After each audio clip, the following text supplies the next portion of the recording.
Guys, meet my new young weaver ant colony, whom we've raised from just a single pregnant queen ant. We've named the Jade Empress. The colony is now composed of 14 or so worker ants and a ton of brood. The colony has been growing quite steadily in this plastic bottle over the past month, and I'm thrilled to get this far in the colony founding process because this is a very difficult species to raise in captivity like this.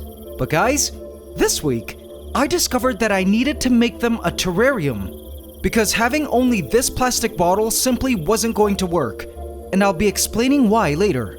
But I'll be needing your help with designing the best terrarium for our weaver ant colony here, so we could give them the best shot at survival in order to grow into a thriving weaver ant colony to one day rule in a tree under our collective love and care.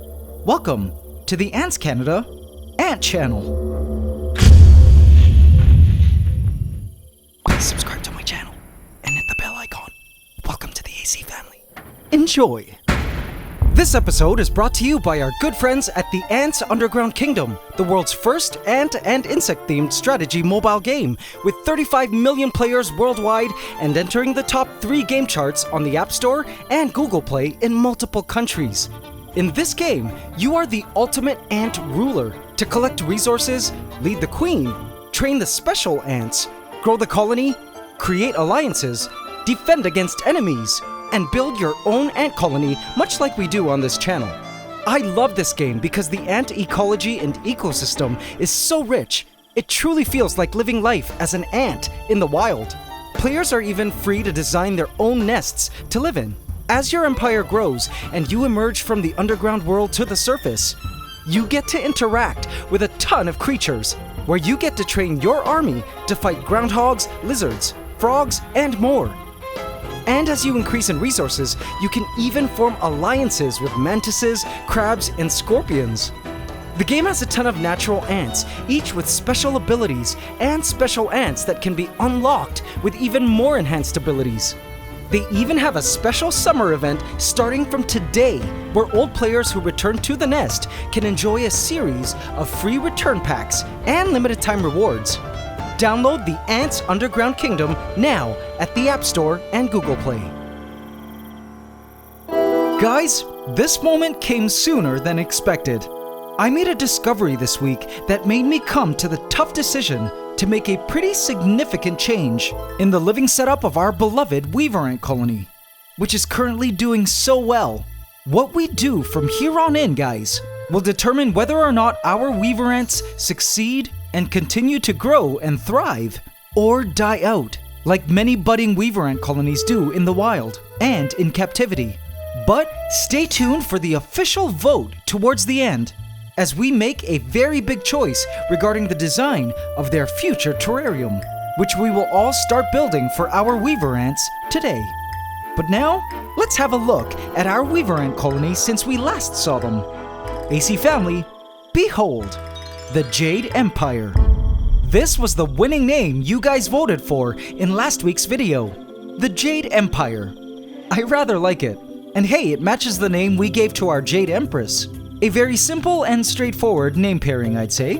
Thank you all who participated in the vote. From now on, we will call this weaver ant colony the Jade Empire.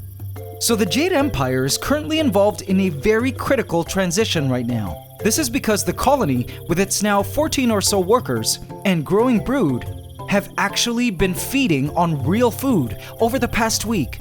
Before this, for the past month, the colony had been subsisting on the queen's self-made nutritious soup, made from the liquefied muscle tissues in her back. During that really tough time when the queen's body tissues raised the first set of workers on her rationed self-made soup, the queen and babies never ate actual food. But in last week's video, with the arrival of the first generation of adult worker ants, known as nanitics, we actually offered the colony their legit first meal. They ate a cockroach, and after the video uploaded, I saw the colony had also fed from our sugar water test tube a few days later. So from now on, all worker ants born are no longer called nanitics. They're just normal workers, and will be stronger, bigger, and longer lived, simply because they will have been raised on real food. As you can see, Her Majesty, our Jade Empress, is looking quite content with a fattened gaster. Bet she's loving all the nutrients from the meal she's been having all week. Her brood pile is also looking much bigger now. The workers all look energetic and wonderfully fueled to do their daily work due to the nourishment. But AC family, I also discovered something else. Something that concerned me. After the Jade Empire had finished the roach, I noticed the bottle had acquired a really foul smell. When I went in to remove the leftovers, not only that, but if you look carefully, you can see that now that the colony has been feeding, the ants have established a bathroom site towards the opposite end of the bottle.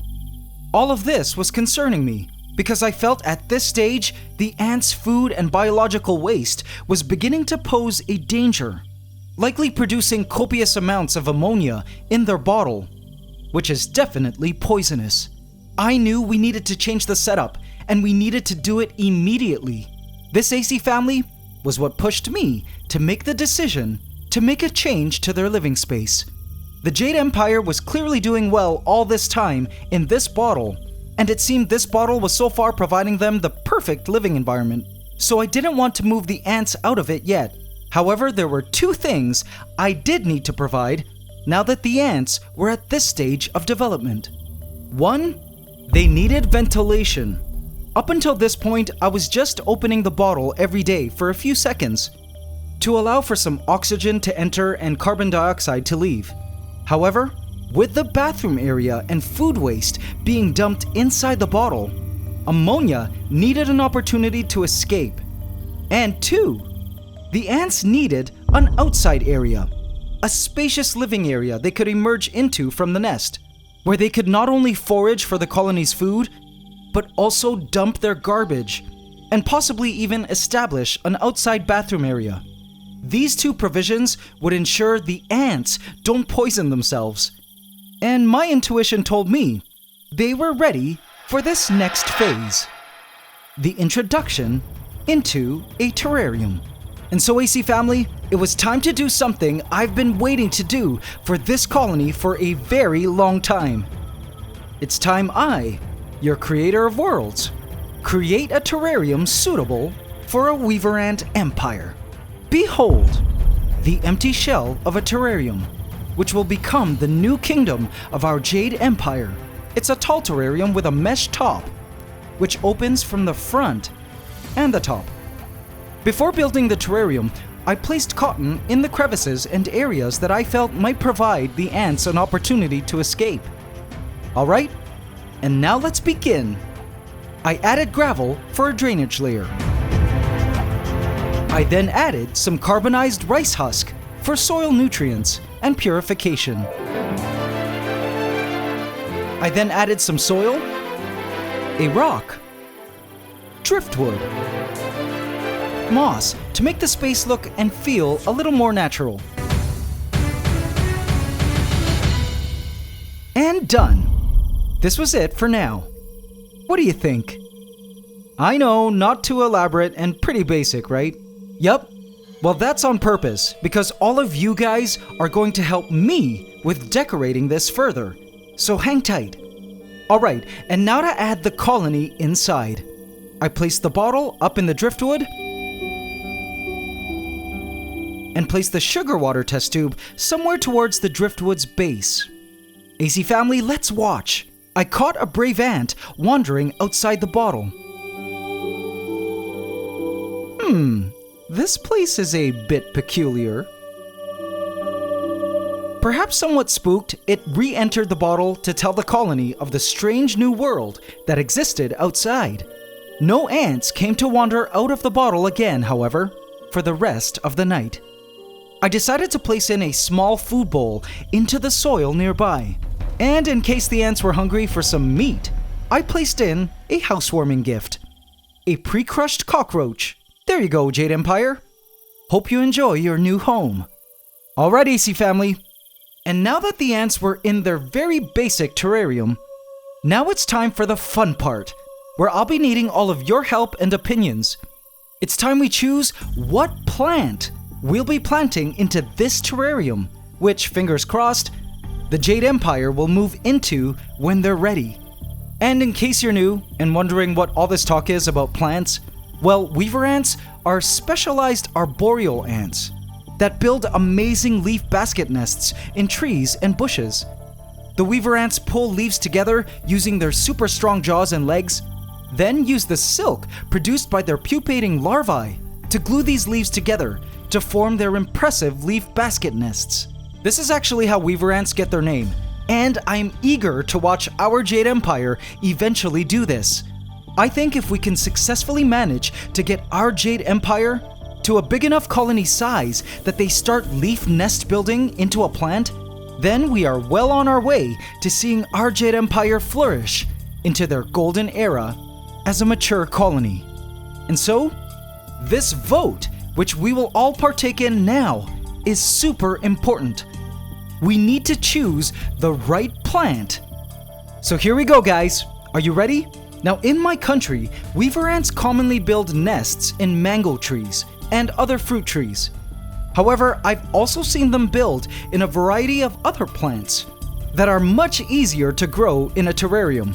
And here's a list of plants that I suggest for our Jade Empire. So have a listen to each of these options, and then afterwards, we will hold a vote. Here are my 3 suggestions. Check them out, and then after, we vote. The first plant I suggest is a money plant, aka Guyana chestnut. Our previous weaver ant colony, the Emerald Empire, loved forming their nests into the leaves of this plant. I can get them small enough to fit in our terrarium, and it's quite an easy plant to grow. The second plant I suggest is a Schefflera plant. Weaver ants also can nest in these plants, and the Emerald Empire's first leaf nest was actually in a Schefflera plant. They are also quite easy to grow and would fit into our terrarium. The third and final plant I recommend is Dracana. It is a very common houseplant, also quite attractive, and one that we filmed some wild weaver ants nesting in at the former country rental home I was staying at for a bit. I've never tried housing a captive weaver ant colony in one before, but something tells me it just might work. Alright, EC family, now to vote for which plant you think our Jade Empress should get, simply check the pinned comment in the comment section of this video, and in the replies, simply give a thumbs up on the post corresponding with the plant option you choose. Feel free to vote for more than one option if you can't decide on just one. The plant post with the winning number of likes will be the official plant we will be presenting to our Jade Empire, which I will plant directly inside this terrarium for the colony to move into when they choose. Just a reminder that this plant and even terrarium won't necessarily be their forever plant, because as the colony grows larger, I do intend on giving the Jade Empire a larger terrarium with more plants in the future. Or if the plant we choose ends up growing bigger along with the ant colony, we could just easily transplant the plant into a larger terrarium. The future plans are flexible for sure. But AC Council, cast your vote now in the comments, and let's make this choice the best one. I just know deep down that with your help, our Jade Empire will truly flourish and one day become a mighty weaver ant colony of millions to take their place as one of the coolest ant colonies in the history of this channel. I can't wait to see what you guys vote for. It's Ant Love forever.